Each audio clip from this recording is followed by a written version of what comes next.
आज मी पहिल्यांदाच या मंदिरामध्ये जाते. हे मंदिर आहे ज्ञानेश्वर महाराजांच्या ज्या थोरल्या पादुका आहेत ना, त्याचं हे मंदिर आहे. साई मंदिराच्या अपोजिट साईडला आहे.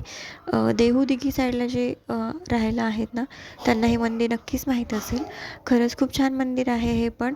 महाराजांच्या पादुका इथे आहेत. तर इथे आम्ही दर्शनासाठी आलो होतो. बरेच दिवस झाला आम्हाला यायचं होतं, पण इथे ना काम चालू होतं, त्यामुळे इथे येऊ देत नव्हते. त्यामुळे आम्ही आलो नाही, बरेच दिवस झालं. त्यानंतर आम्ही दर्शन घेतलं. दर्शन घेऊन आम्हाला ते गार्डनसुद्धा बघायचं होतं, जे की ह्या मंदिराच्या जवळच आहे, पलीकडच्या साईडला. तर मंदिरामधून दर्शन घेऊन आम्ही बाहेर निघत होतो. गर्दीही नव्हती, त्यामुळे दर्शन निवांत झाले. त्यानंतर तुम्ही इथे बघू शकताय बच्चा पार्टींचं चाललेलं होतं.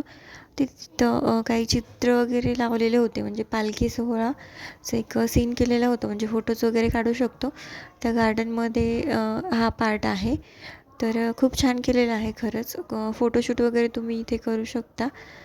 त्यानंतर आम्ही बाहेर निघालो गार्डनकडे जाण्यासाठी. गर्दी नव्हती, त्यामुळे आम्ही निवांत दर्शन घेऊ शकलो. आणि इकडे सुद्धा फोटोज किंवा रील्स वगैरे तुम्ही बनवू शकता. स्वच्छ आहे सगळा हा परिसर, तुम्ही व्हिडिओमध्ये बघताच आहेत. कुठे कचरा वगैरे तुम्हाला दिसणार नाही आणि खरंच खूप छान वाटतं. इथे फोटोशूटसाठी सुद्धा बरेच लोक आलेले होते. तर मी थोडेसे फोटोज काढले, रील्स बनवल्या आणि खूप मोठा एरिया आहे हा. तुम्ही व्हिडिओमध्ये बघताच आहात. तर तुम्ही बघताय. थोडेसे फोटोज काढले, व्हिडिओज काढले, थोडा वेळ शांत बसलो आणि त्यानंतर आम्हाला घरी जायचं होतं. पावसाचं देखील वातावरण होतं, पण तरीसुद्धा त्याच घाई गडबडीमध्ये फोटोज आणि व्हिडिओज काढले. त्यानंतर आम्ही घरी जायला निघालो, कारण पावसाळा यायचा अंदाज होता.